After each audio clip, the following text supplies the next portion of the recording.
Hey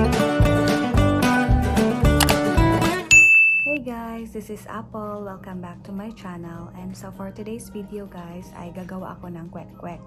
Yes, kwek-kwek guys, you heard it right. So sa mga wala sa Pilipinas dyan na nasa abroad na nagki-craving ng kwek-kwek, pwede pala tayong gumawa guys. Nanood ako sa Panlasang Pinoy sa YouTube. Tapos shout out ko yung friend ko si May Lapay na sa New York. Kasi nung umuwi kami last year guys, kumain kami ng kwek-kwek, maraming kwek-kwek sa Dawis guys. Tapos sumakit yung tiyan niya, hindi siya sanay sa mga street foods, buntik na siyang madala sa hospital. So May, sayon na siya may gamon. Watch my vlog and ayun na yung mga ingredients naka-ready na guys sa kusina. So tara!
So we will just peel off the kwek-kwek guys, the quail eggs.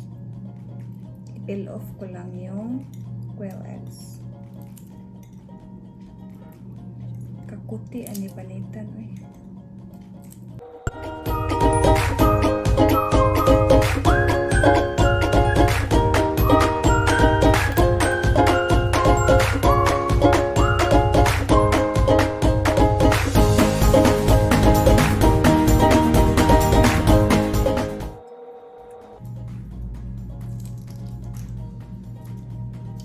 You need to peel it slowly kasi maano siya guys, matanggal yung white part.